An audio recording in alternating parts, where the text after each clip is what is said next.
पंजाबियों, हरियाणा वासियों लोगों को अपील कर रहे हैं भी अधिक से अधिक शंभू बॉर्डर पर, खनौरी बॉर्डर पर पहुंचे।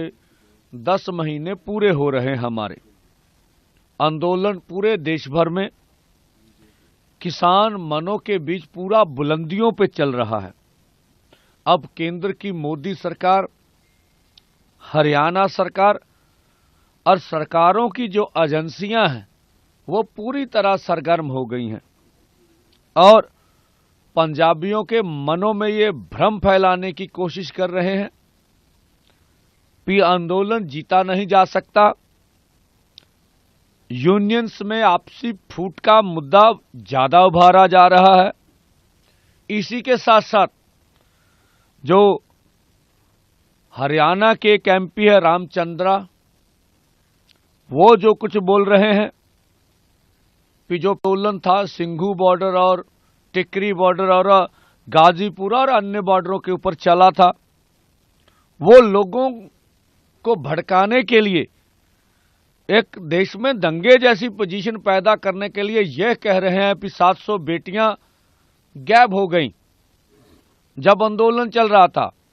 तो ये भारत की माताओं बहनों का भी अपमान कर रहे हैं।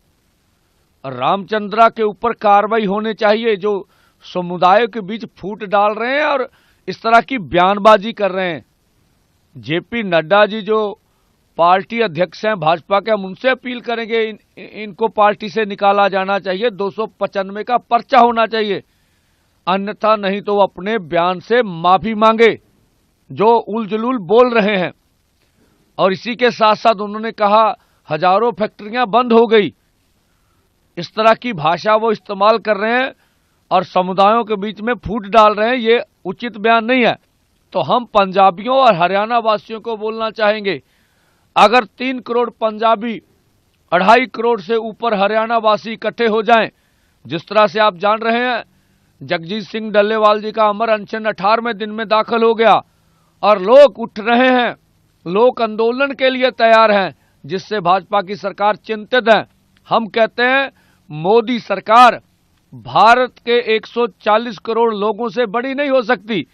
भारत के लोग सबसे बड़े हैं, लोकतंत्र में लोग बड़े होते हैं। भाजपा को भ्रम है कि हम इस तरह की चालें चल के षड्यंत्र रच के किसान आंदोलन को फेल कर देंगे। तो इसलिए हमारा कहना अधिक से अधिक बॉर्डरों पे आइए। कल दिल्ली कूच में आप लोग देखेंगे हम मोदी सरकार की जितना भी जो चेहरा है काला उसको नंगा कर देंगे कि 101 लोग देश के अमन कानून के लिए किस तरह से खतरा है। एक तरफ रामचंद्र जी का बयान आता है, इससे पहले आपने कल पीएम मोदी को चिट्ठी भी लिखी हुई थी। क्या लगता है, क्या उस चिट्ठी का कोई असर देखने को मिला है इस बयान का? हाँ, क्यों नहीं। पूरे देश भर में जो हमने प्रधानमंत्री जी को खत लिखा है, खुला खत प्रचार माध्यम में गया है और देश के 140 करोड़ लोगों ने उसका स्वागत किया। हरियाणा के लोगों के बीच बात गई है, घबराहट में है मोदी सरकार। रामचंद्रा जी भी पीछे से आरएसएस से, नागपुर से पूछ के बयानबाजी कर रहे हैं। ये देश के हित में नहीं, इसीलिए जो लोगों को रोकने के लिए लोगों को भ्रमित किया जा रहा है।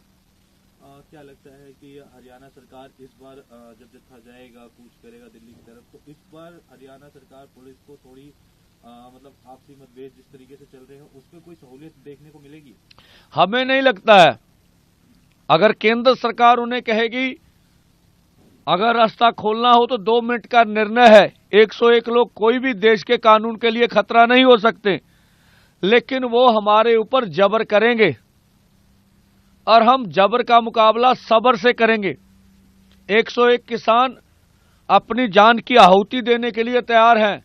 देश के खेती सेक्टर के लिए, देश के किसान मजदूर के एमएसपी लीगल गारंटी कानून बने, देश के किसान मजदूर का कर्जा माफ हो और देश के खेत मजदूर के लिए 200 दिन नरेगा चले, दिहाड़ी अच्छी हो।